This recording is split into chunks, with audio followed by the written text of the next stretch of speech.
And our next talk is on localization. And beautiful Anita will give this talk. Welcome her, please.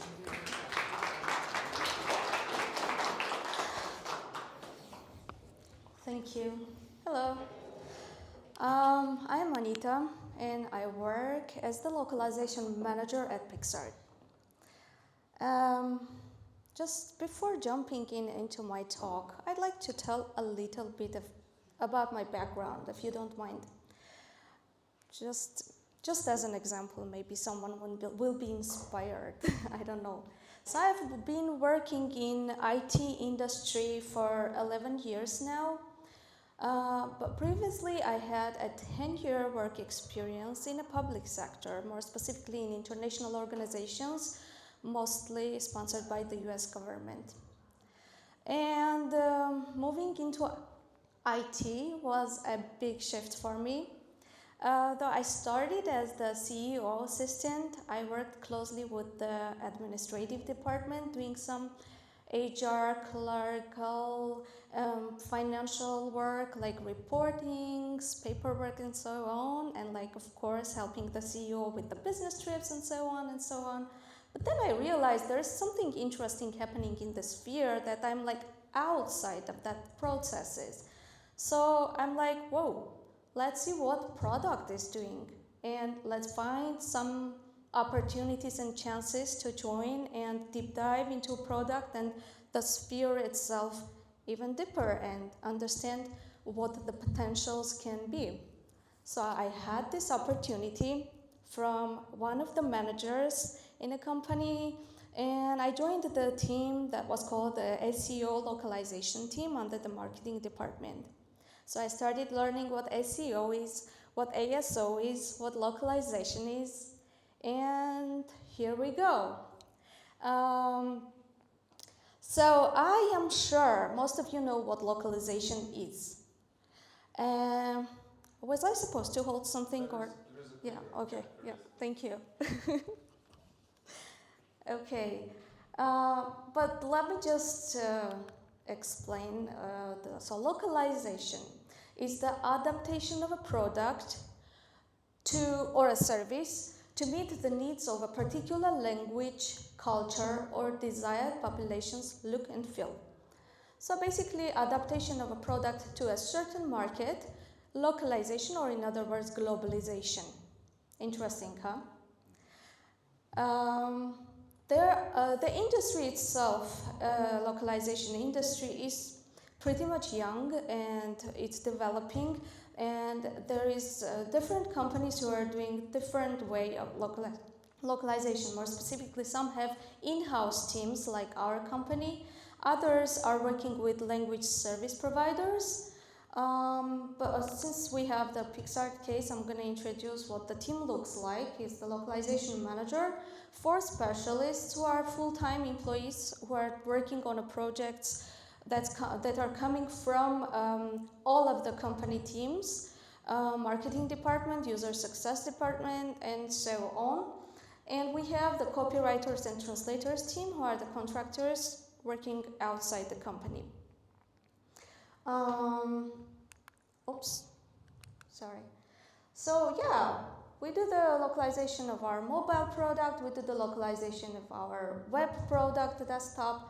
We were within Picsart, there are other mini apps that are the Picsart Color app, the Sticker app, the Animator, and so on, the Effect app, and of course the content, localization, marketing, and so on. So you can imagine the load of the content that's coming our way to our team. So back in 2021, when the product teams were writing their PRDs, back then it was called the PRD. Now the term has changed, right? There is another term. Anyways, when they were writing the product description, somehow they keep forgetting to request for localization before pushing the product live. And we had a lot of bugs reports and then the last minute requests and so on. So we understood we have issues of setting processes. We needed to improve the mobile process for localization, the web localization setup, and overall translation quality improvement. So we actually set up separate, unique processes for each department. Like for the mobile request, it went one flow. For the web request, it went another flow. Of course, the marketing flow was a different one, and so on and so on. So we had to work closely with all of the developers. We were working with the QAs. We were working with the product managers, the UI UX designers, and so on. And of course, when talking about quality and improvements, it's not only about setting up some processes, but also actually improving and making sure the quality of the translation is right. And here we are talking about the text translation, of course, even though we understand localization is not just the text translation, it's the visuals adaptation and so on. A lot of unique points to touch there. So we trained the copywriters, the translators, some technical knowledge, what the product is. We actually made them use the product to understand the flows and processes, what the SEO is, what are the keywords, and so on. Yeah, tough time for them. Yeah, so improvements done. We created customized Jira flows. Per team department, improved QA testing process, included Figma files into Jira requests, because when you have a limited space on a screen, you just want to make sure the text is not cropped, it's not overlapping with the UI design, the image is not written with a bunch of words over it, and so on. This is some data for you, just for information. We were receiving more than 50% of the localization requests from the product teams back in 2021. And of course, we were predicting more requests to come from the marketing department the next year, which actually the diagram shows. And in 2022, once we had the product pretty much set, in terms of text localization, we actually started receiving marketing, which is coming like push notifications, emails, subscription messages, and so on and so on. So this is like a logical chain that's coming with the product development.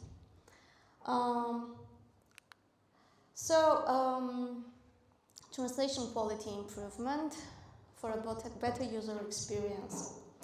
How we process that throughout last year, and what was our vision. So we were, again, once we trained the translators, the copywriters, and so on, we had to do an audit, and we did an external audit, hiring a company to do the audit for us. Then we did internal audit. By saying an internal audit, we have an international growth team in the company that's working in researching the markets, the geographies that the business wants to enter. And we're working in a close communication with those country coordinators or the country managers, and they're actually reviewing those pieces of localized content written by the copywriters or the translators. Like, this is a very, sometimes can feel like a chaotic, bizarre process, but it's how we make sure that the translation is correct. And of course, we have a bunch of colleagues who know Russian, for example, most popular language in the company, and some colleagues who know Arabic because they are diaspora Armenians or Persian, and so on. And then everyone jumps in and they are saying, hey, this doesn't sound correct. Let's check. I suggest this. A lot of feedback is coming on our way. So, yeah, you can see the translation tone of voice, SEO, and so on. I mentioned about that. Process improvements and key cleanup. And the key cleanup, when we're talking about localization keys, those are the keys that the developer use to implement within the code to get the translations back in the product. We did a cleanup, we removed unused keys, thus we had a more clear process here. We are facing the current challenges and way forward. Today, 2023, we mentioned about this. AI is a huge topic, and of course, automated translations is something that's coming on our way somehow. Focus areas: speed to market improvement, quality of the localized marketing content. Speed to market is very important. For example, if it takes us, I don't know, 2 to 3 days to translate the request, this is the maximum we require from the product teams. Now our management wants us to have localization in 1 hour. Voila. So right now we are actually trying to understand how we can implement what parts can be auto-translated or machine-translated. What is going to be the quality of the translation, and eventually, of course, the human input is going to be done there because the language specialists have to review every piece of translation eventually. Maybe for the beginning, but then later when we have the track and understand how that works, hopefully we can skip reviewing some parts. We are estimating to have less time spent on review or translation, at least. This is all about time and, of course, money saving. And the context-based, okay, so the visuals, we're looking for ready solutions of visual localization if that's possible. This is something to be discovered yet. So decrease turnaround time by creating glossary, the machine translation integration, proofreading process improvement. And ready solutions for visual localization. This much from me. Thank you so much. And again, if you please have questions, I'd like to hear, or comments, or feedback. Thank you. Great talk.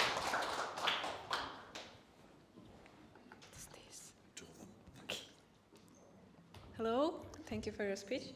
My question is more about it is support for so many languages, and I was wondering, where do you keep all those data in terms of text when we see? So it's dynamically edited from somewhere, or it's kept in hard some cache or somewhere. How do you handle it? Thank you for the question.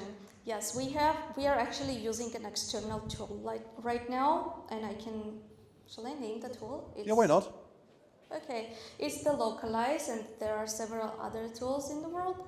And yeah, and we have all those strings, both English, the language, source language, and the translation kept as an archive there. But of course, some part of, like most part of it is in our local CMS, backend CMS system, and part of the translations for the mobile is in GitHub. Thank you. Thank you for the presentation. Speaking of machine translation, I'm interested in, do you already use it? Maybe you are planning to use, your own solution and prepare your own model. Probably it makes a lot of sense.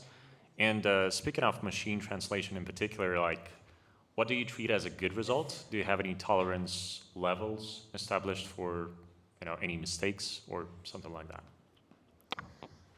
Thank you for the question. So about the machine translation and the result we get, we are not fully testing it right now. To be honest, we are trying to understand what metrics we have to pay attention to right now, kind of trying to write down quality metrics, what to pay attention to, what is important, how we can measure the quality, if that's actually possible. And I'm happy to hear your suggestions, ideas, or whoever can, seriously. This is something tough. Oh, yeah. But we've done one little test that happened a week ago with our CEO. So this was our AI avatar product that had to go live before Christmas last year. And it was a crazy time period, and everyone were running here and there, crazy. And, we need localization today. And okay, 24 hours, because the translators are all over the world. They have to sleep, wake up, and do the work and submit. Okay, we can provide within 24 hours, but not faster. So our CEO went to ChatGPT. Oh. He did the translation, sent it back to me, and he's like, go ahead, correct it. Check it for us. So I asked the copywriters to review, and I will give you a short feedback about my learnings about it for this little experiment. So basically, the Spanish and Portuguese languages were fine to go without any corrections. Then we had Japanese who changed all of the translations, and Russian changed the translations. Russian is awful there, yes. No, it's a beautiful language. So yeah. No, I mean in ChatGPT, the output in Russian is yes, awful. like the guy had to change everything. You know what's hard? It's the context. When you are losing the context of the words, the meanings, you don't have the visuals, you don't have the UI, you don't have Figma files, and it is just a separate piece of information that's coming your way. And we are always having this issue with, for example, with the cancel button. Cancel. Is it cancel return? Is it cancel drop? Is it cancel leave? Is it cancel? What do you mean by saying cancel? So how can you translate when you translate into Russian? Just try to do the exercise within your mind, if you don't mind. For example. It's a source of so many jokes and so many memes on the internet, right? Yeah, seriously. So yeah, and so it turns that Asian languages were like a little bit poorer with the translation, not like poor. The Spanish Portuguese was okay. There was no Armenian supported at all. In fact, we are supporting Armenian in our product. This is something patriotic. That's it. Did I answer? Okay, good. Yeah, thank you. Okay, thank you for your speech, and thank you. You focus on marketing text. Do you still use localize for marketing localization, or you just store your text inside Jira? I just want to I just want to ask about drift between marketing activities because it's not a part of application usually, and it's dynamically changed text, and you say you have more than half of your time to translate marketing texts. Correct. Thank you so much. This basically all of our data, all of the texts, including marketing, is actually filed in localized tool. But we don't work with Jira with the marketing department. We used to work Jira before, but like 6 months ago they moved to Asana. So our team had to adjust ourselves working through Asana and Jira, and the difference is because there is the development process that actually needs to have the Jira flows with the coding, the QA testing, and so on, and then Asana is just the text coming, translated, and submitted via Breeze or some other platforms, whatever they are using. Was that it? Of course. What about visuals? The visuals is another story. We actually have a little design team that's actually sitting and taking the text and just putting on a visual, correcting, sending back for a review, and pushing. That's a very challenging, tough one for us to resolve. One question here. You do? You do have a solution? Okay. Yeah, one question from my side. You were talking about some data that is inside the product, right? Not the user-generated data. And is there any plan to have some translation of something that user put into the product? Because, well, being here in Armenia, I visit some sites. Not all of them have translation into Russian or English. And I use the feature in Chrome, like translate it to English and, to get at least something out of the data. So what do you think about this? Thank you. That's also a very important question. And right now, as far as I'm aware, let's review the tags under the images, because we are a photo editing app, right? So the users put some tags, AI, avatar, beautiful, I don't know, nature, and so on. And those taggings, the tag words, I think it's coming from Google API right now. We don't have the best quality, I suppose, right now, because we've done a few checks. But yeah, I can tell that most of the content probably is not localized. It comes in English. But tags can be categorized, right? And they can be translated by your team, essentially. Tags are limited in number. Well, at least the most popular tags are limited in number. Yes, yeah, we're trying to take this over our process as well, but this is time-consuming with everything happening. But the translation of user-generated content, I think it's a great problem everywhere, for all classifieds, for all apps. Yeah, absolutely. But this is an issue to look into again. Cool. More questions? Yes, here you are. Thank you so much. Thank you so much for your speech and for these beautiful colors in the first and last slide of your presentation. That's great. I have a couple of questions, but some short questions. The first one, all of these questions are so discussable in sometimes the Holy War and something like that. The first one, how do you think is localization is a prerequisite for UI design? Should it be done before? Yes. Should localization be done before the UI design? Well, UI design, what do you mean? If the product is doing their process mapping with visuals, it's a mobile product, it has to have the Figma screens. For example, we are using Figma, that's why I'm bringing the example. And they're trying to visualize the product process. Like when you click on this, then appears the other screen, then appears the other screen, etc. Well, I don't know, maybe, but the reality is that the product team decides what the workflow should be. They decide on English text in between, kind of in the process of designing, and then only after making sure they have that logical screens, processes, and texts there, they send it to us. But I don't know, I've never thought about that, to be honest. May I jump in? When I used to work for Badoo, the big dating app, we actually had almost like a consultant, internal consultant from a huge localization team. We had more than 1K translators. So he or she, I can't remember who she was, jumped in the product process when the product was showing the drafts to the board, the CEO, to everyone.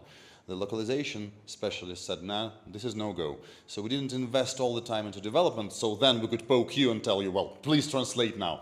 So yeah, sometimes it's better to invite people early on stage. Yep, absolutely. Thank you. More? Yeah. Thank you.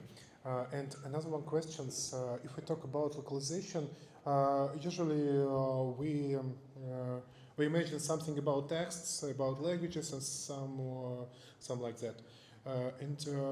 My question is, how do you think, if we talk about some culture difference in visual, some culture, maybe it's very, very strange because in Arabic countries we have a right to left, and we need to switch all visual flows, not only our text.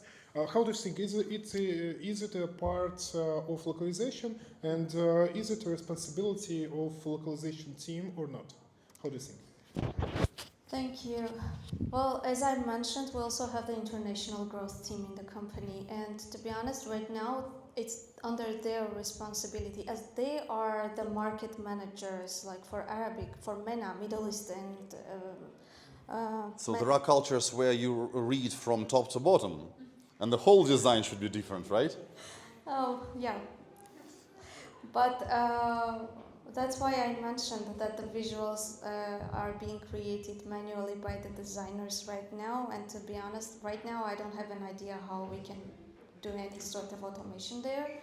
But I think it's very complicated, because there is even this thesis that the design is very culture specific. So the whole design should be culture specific, not just the texts. Exactly, exactly. It's not, and also it's not about writing from right to left. It's not about writing vertically like for Asian letters, but also the design. Like, should there be an Indian guy on a screen for the India market, or I don't know, a blue-eyed.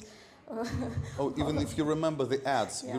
you must remember Japanese ads. They are completely wicked, completely crazy for Right, us. yeah, It's just different world. It's a different world. And also, another topic to be mentioned is, for example, again with the MENA countries, when we got requests from our US marketing department for the Pride, our Arab manager went crazy and she was like, oh, what are you guys doing? This is not going live in our country. And remove. We don't need it. So those kind of specifics is like, very, very detail-oriented process. So the texts are not the big problem there. Is the no, text? no, Yeah. in fact, no, it's the easiest part right now. Yeah. Thank you. Sure. More questions? Yeah. So continuing the discussion, I also heard that you said that you use Japanese, and I heard that their websites are really like ads also. Not ads, but websites. Everything sparkling. And my question is about if the layout completely changed for some country, who will write test for that? Could we Because, in general, we write tests for English maybe, and if layout completely changed, we did not test it. Thanks. Great question. Thank you. It's a hard one. When talking about the layout, for example, for example, banners on a screen, right? And we have an image on the right side and the text on the left. Just to make us less headache, what we do right now is we don't even switch those sometimes. It's just the text that's put on the other side. So to be honest, I don't know what to answer about, especially about the testing. Sure, Oh, please. interesting. Very interesting. Actually, this is done by visual testing in automation, and you can have localization testing when you are going to visual testing. And there are some tools for that. For example, Apply Tools or Percy.io, and they have some solutions for this. That's very interesting. Thank you. Sure. Do you measure gap between when you have changes in your string, in your sources of true or in code base, for example, and between final stage of proofreading? Do you have some KPIs for it, etc.? Do you measure this time range, time period for translate each string and complete proofreading, and to try to minimize it in data-driven decision? May I clarify, please? So you were asking whether, if there is a text that says, hello winter, I'm here, for example. Yes, okay. I just talk about measure process time when you have new string. This string from code base get to localize, and you translate it and you proofread it. And you need. Do you measure time between strings it's created in code base and proofreading in final in localize? You know how it happens in our company right now? It's when we provide the localization keys. When we we receive the request from the product team for localization, the first thing is we provided the localization keys so that we don't stop the development process. The development goes parallelly, right? Okay, so probably I'm not getting the message. Okay, let's discuss later. Okay, good. I can explain. Okay, yeah. That's it. Thank you so much. Let's welcome Thank her you. once again. Audit. Now, everyone, please come here. Let's take a big photo. Yay! Thank you, folks. That was super cool. We shall switch the phone, the That's background all right. for each speaker. That's all right. Yeah. It says thank you. I'll Nice, take a photo. pretty, I don't know, pinkish colors. So I think that's А ты okay. сделаешь фотографию? You know something about colors, right? Well, it's our favorite magenta. Sorry.